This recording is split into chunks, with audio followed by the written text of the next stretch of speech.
APC Bharat से हमसाया मुल्क से नरेंद्र मोदी ने बुला ली है 24 जून को। इस एपीसी का मकसद क्या है कि सियालकोट पे, यानी ये एक तरफ ये ऑल पार्टीज कॉन्फ्रेंस हो रही है, इधर सियालकोट में उन्होंने बहुत बंकर, हजारों बंकर बनाए इंडिया की तरफ से।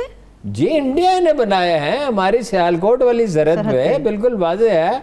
हमारे चीफ वहाँ गए हैं, गुजरात छावनी में गए हैं, जनरल बाजवा साहब, उन्होंने दौरा किया है, खत लिखा है हमारे वजीर खारजा ने अक़वाम मुत्तहिदा को। ये तशवीश पाई जाती है कि कोई एडवेंचर कर सकते हैं किसी वक्त भी। ये अलार्मिंग है। इंडिया एक सुपर पावर बनेगा और चीन की तो कोई हैसियत ही नहीं होगी। नरेंद्र मोदी साहब तो खैर पाकिस्तान का नाम ही नहीं लेते, वो तो समझते हैं कि शायद पाकिस्तान जो है उसका नाम ही ना लो, जिक्र ही ना करो, इग्नोर करो। That is the best policy what they think. उनको क्या फर्क पड़ता है, उन्होंने तो इनकी इस बात पे कोई रिस्पॉन्स देना भी जरूरी नहीं समझा। जय हिंद दोस्तों, a very warm welcome to Hindustan special channel. जैसा कि दोस्तों आपने क्लिप में देखा, पाकिस्तान प्राइम मिनिस्टर श्री नरेंद्र मोदी के सर्वदलीय बैठक बुलाए जाने पर कितना परेशान दिख रहा है। जानकारी के मुताबिक मोदी जी ने 24 जून को जम्मू कश्मीर की सभी राजनीतिक पार्टी को एक मीटिंग के लिए बुलाया है। इस बैठक में गृह मंत्री अमित शाह समेत केंद्र के कई नेता भी शामिल हो सकते हैं। इस बैठक में जम्मू कश्मीर में विधानसभा चुनाव करवाने को लेकर भी चर्चा होने की संभावना है। इस मीटिंग में जम्मू और कश्मीर दोनों ही क्षेत्रों के नेताओं को बुलाया गया है। पाकिस्तान का भारत पर झूठा प्रोपेगेंडा जारी है और पाकिस्तानी मीडिया ने अलग अलग तरह के अनुमान लगाने शुरू कर दिए हैं, लेकिन साथ ही पाकिस्तान में एक अलग तरह का खौफ नजर आ रहा है। एपीसी भारत से हमसाया मुल्क से नरेंद्र मोदी ने बुला ली है 24 जून को। इस एपीसी का मकसद क्या है और क्या ये जो बातें सुनने में आ रही हैं, खबरें हैं जम्मू कश्मीर के हवाले से, तो क्या कुछ नया होने वाला है? अब आते हैं और भारत की सिचुएशन के ऊपर। 24 को मीटिंग है, ये जुमेरात को पता चल जाएगा क्या होगा। महबूबा मुफ्ती साहबा को भी बुलाया। जाहिर है कुछ ना कुछ उसमें, अगर वो उनको बुलाते सिर्फ अपने लोगों को तो उसकी तो कोई हैसियत ही ना होती। दुरुस्त। तो महबूबा मुफ्ती ने तो वो कंफर्म किया है, वज़ीर आला रही हैं वो, और उन्होंने कहा आला हुकाम ने मुझसे रब्ता भी किया, इन्विटेशन। फारूक अब्दुल्ला का कंफर्म नहीं है अभी तक। फिर ये है कि सियालकोट पे, यानी ये एक तरफ ये ऑल पार्टीज कॉन्फ्रेंस हो रही है।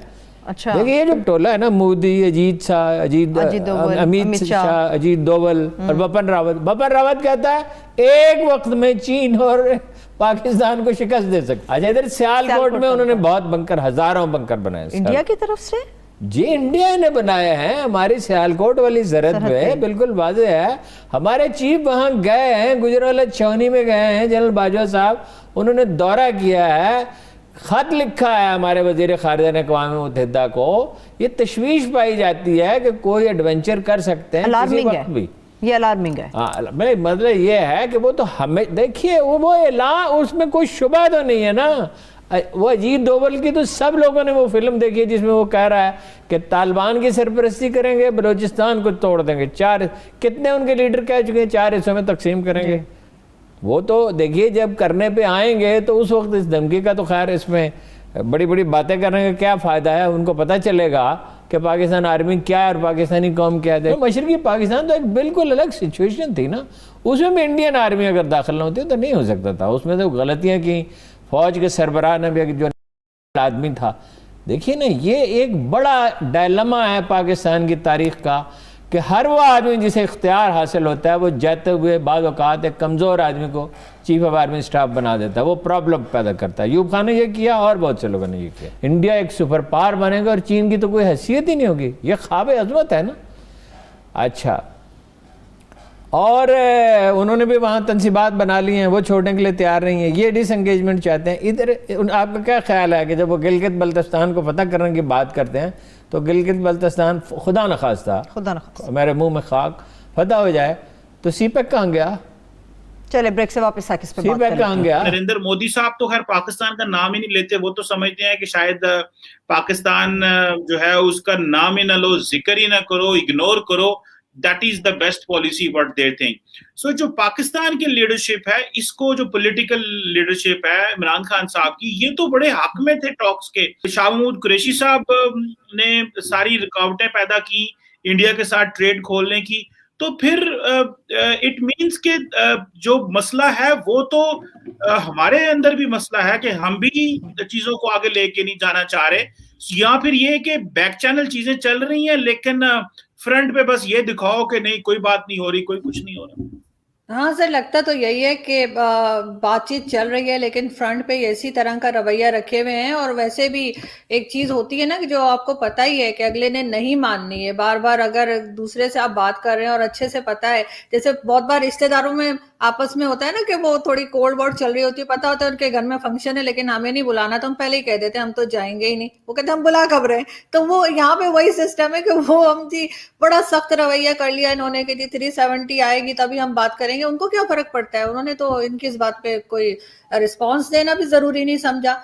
तो वही बात है कि ये बार बार लेकर उस चीज को सामने आते हैं सिर्फ अपनी नाकामी छुपाने के लिए। इनको पहले इन्होंने खुद कहा जी हम ट्रेड शुरू करेंगे, और इस बात को हमने बिल्कुल अभी हम इस पे डिस्कस ही नहीं कर रहे। इवन हमारे आर्मी चीफ ने भी कहा कि हमें आगे बढ़ना चाहिए और जी भूल जाएं पिछली बातों को। फिर शाह महमूद कुरैशी साहब ने भी कहा कि जी वो इंडिया का अपना मामला है, लेकिन जिस वक्त इनकी अपनी गर्दन कहीं और फंसने लगती है तो ये फौरन निकल कर आ जाते हैं और ये शुरू कर देते हैं 370। तो ये चीज अब आम पब्लिक को भी समझ आ रही है, जो बाकी लोग जो गवर्नमेंट चलाते हैं उनको तो खैर आ ही रही होगी। लेकिन प्रॉब्लम ये कि इंडिया का जो इंडिया के साथ इनका जो भी इशू है वो ये बताएं और इंडिया से कहें कि जी आपके साथ हमें ये इशू है, आप उसको हल करें। लेकिन ये अपने जो इंडिया इनको कह रहा है, बल्कि सारी दुनिया इनको कह रही है, टेररिज्म के हवाले से, मनी लॉन्ड्रिंग के हवाले से कितनी चीजें इनको बताई जा रही हैं, एफएटीएफ, तो ये वो तो कर नहीं रहे, मतलब अपना कुछ नहीं करना, बस उनको कहते जाना है। तो ये इस तरह से फिर गाड़ी चलती नहीं ना। तो आप क्या समझती हैं एज एन एनालिस्ट कि ये जिम्मेदारी किस पे है? भारत पे है, पाकिस्तान पे है, दोनों पे है? How do you read this approach? मेरे ख्याल से जो जिम्मेदारी है वो दोनों के ऊपर है, किसी एक पर नहीं है। ये कह सकते हैं कि शायद पाकिस्तान पे ज्यादा है क्योंकि पाकिस्तान के ऊपर बहुत ज्यादा एलिगेशंस लगी हैं, पाकिस्तान के ऊपर कई तरह के जो है वो इंडिया की तरफ से भी कहा गया कि यहाँ से टेररिस्ट जा रहे हैं या कुछ इस तरह के लोग जिन्हें हम नॉन स्टेट एक्टर्स कहते हैं, और यहाँ से बहुत ज्यादा चाहे वो हाफिज सईद हो या इस तरह के लोग, उन्होंने कई बार अपनी एक गलत अप्रोच भी दिखाई है और जो उनकी जल से जलूस होते रहे उसमें वो इसी तरह की बातें करते रहे हैं कि जी गजवाए हिंद होना चाहिए। और जैद हामिद साहब ने तो अभी रिसेंटली अपनी एक पिक्चर और रिलीज कर दी थी कि वो गन पकड़ के खड़े हुए अजीब से पता नहीं क्या कपड़े पहन के। तो वो ये कह सकते हैं आप कि पाकिस्तान के ऊपर थोड़ी सी जिम्मेदारी ज्यादा आ जाती है। जो हमेशा ये शिकायत रहती है कि बॉर्डर से लोग क्रॉस करके उस तरफ जा रहे हैं, उन लोगों के ऊपर बात करने की जरूरत है, उन लोगों को पकड़ने की जरूरत है। और पाकिस्तान भी नहीं कंट्रोल कर सका, यहाँ से बिल्कुल लोग उस तरफ गए हैं। तो अब दोनों कंट्रीज के जो बड़े हैं, जो समझदार लोग हैं, उनको बैठकर इस पे काम करना चाहिए कि मिलकर हम इस चीज को कैसे रोक सकते हैं।